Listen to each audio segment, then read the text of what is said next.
राम राम दोस्तों और मेरी माताएं बहनें, आप सभी का स्वागत है बाबा नीम करौली जी की शरण में।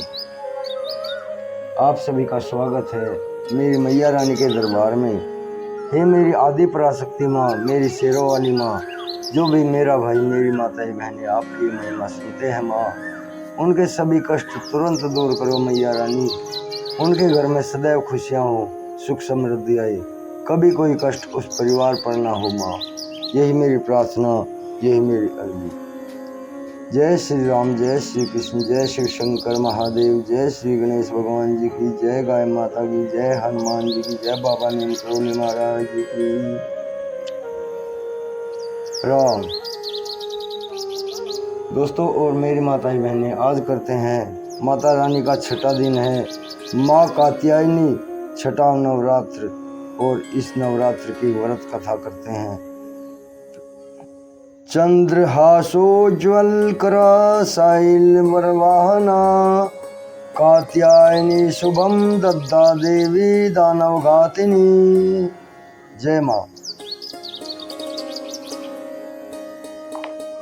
माँ दुर्गा के छठे स्वरूप को कात्यायनी कहते हैं।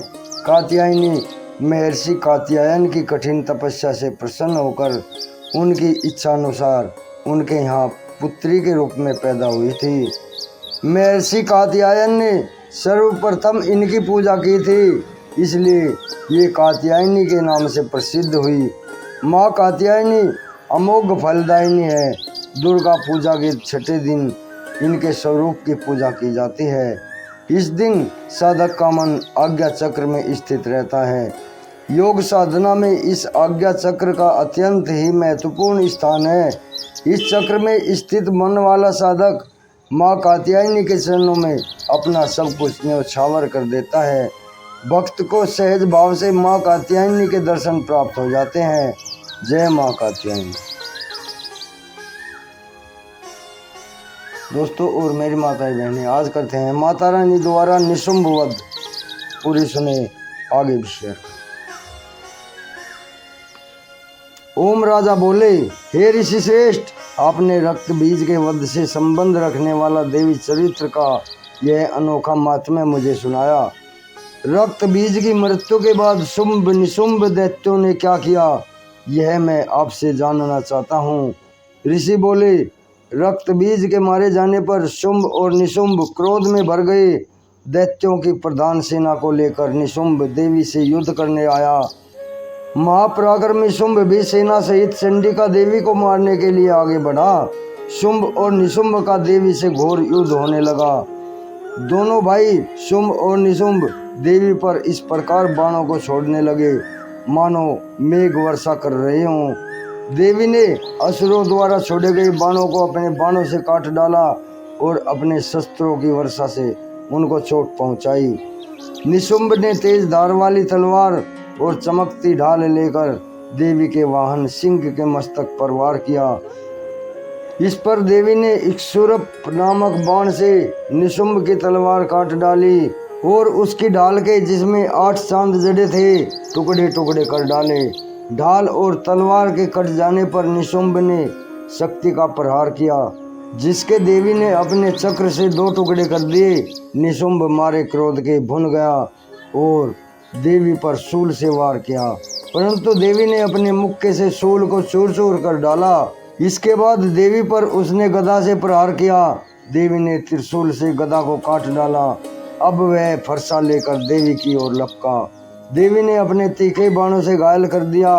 अपने भयानक पराक्रमी भाई निशुंभ के घायल हो जाने पर शुंभ क्रोध में भर गया और देवी अंबिका को मारने के लिए दौड़ा।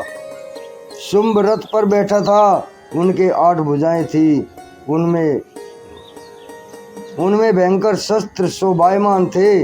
वह अपनी भुजाओं से सारे आकाश को ढांपकर शोभायमान हो रहा था। देवी ने शुंभ को देखकर शंखनाद किया तथा अति दुसह धनुष की प्रत्यंचा का शब्द किया। अपने घंटे के शब्द से चारों दिशाएं भर दी, जिसकी आवाज से असुर सेना का तेज नष्ट हो गया। देवी के सिंह ने भी अपनी दाढ़ से, जिसे सुनकर बड़े बड़े बलवानों का मद चूर चूर हो जाता है, आकाश, पृथ्वी और 10 दिशाओं को पूरित कर दिया।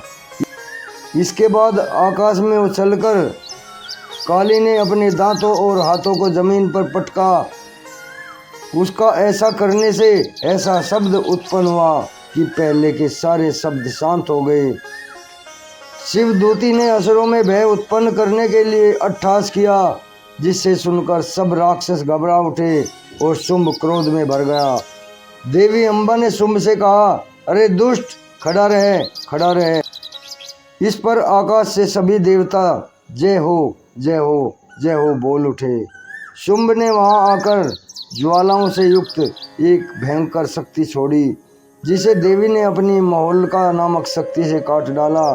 इस पर शुंभ ने सिंहनाद किया, जिससे तीनों लोग गूंज उठे और सिंहनाद का इतना घोर शब्द हुआ कि वह पहले के नाद को दबा दिया। और सिंहनाद का इतना घोर शब्द हुआ कि उसने पहले के नाद को दबा दिया। शुंभ द्वारा चलाए गए बाणों को देवी ने और देवी द्वारा चलाए गए बाणों को शुंभ ने काट दिया। क्रोध में भरकर देवी चंडिका ने शुंभ पर त्रिशूल चलाया, जिससे मूर्छित होकर वह पृथ्वी पर गिर पड़ा। जब उसकी मूर्छा दूर हुई तो वह हाथ में धनुष लेकर देवी अम्बा, देवी काली तथा सिंह को घायल करने लगा। इसके बाद शुंभ ने 10,000 भुजाएं धारण कर चक्र आदि आयुधों से देवी को आच्छादित कर दिया। दुर्गम विपत्तियों का विनाश करने वाली दुर्गा ने क्रोध में भरकर उस सब चक्रों को तथा बाणों को अपने चक्र तथा बाण से काट डाला।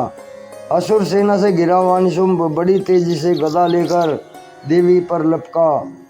निशुंभ के आते ही देवी ने तीक्ष्ण धार वाले खड्ग से उसकी गदा को काट डाला।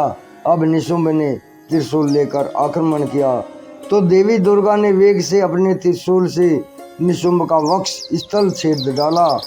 शूल से विदीर्ण हो जाने पर निशुंभ की छाती से एक दूसरा महाबली एवं पराक्रमी पुरुष खड़ी रह कहता हुआ निकला। उसको देखकर देवी ने बड़ी जोर से ठहाका लगाया। अभी वह निकलने भी नहीं पाया था, देवी ने उसका सिर काट डाला। सिर कटते ही वह पृथ्वी पर गिर पड़ा। इसके बाद सिंह दहाड़कर असुरों का भक्षण करने लगा।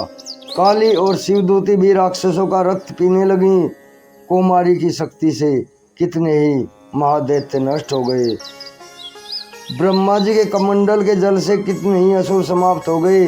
कई दैत्य माहेश्वरी के त्रिशूल से विदीर्ण होकर पृथ्वी पर गिर पड़े और कई वाराही के प्रहारों से छिन्न भिन्न होकर धराशायी हो गए। वैष्णवी ने भी अपने चक्र से बड़े बड़े महापराक्रमियों का कमचूर निकालकर यमलोक पहुंचा दिया। इंद्र के हाथी से छूटे वज्र द्वारा कितने ही राक्षस यमपुरी पहुंच गए। कितने ही राक्षसों को काली, शिवदूती और सिंह ने भक्षण किया।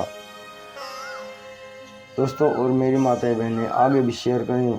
कल मैं आपको सुनाऊंगा शुंभ वध। अभी आज्ञा लेता हूँ। जय माता दी, जय माता दी, जय माता।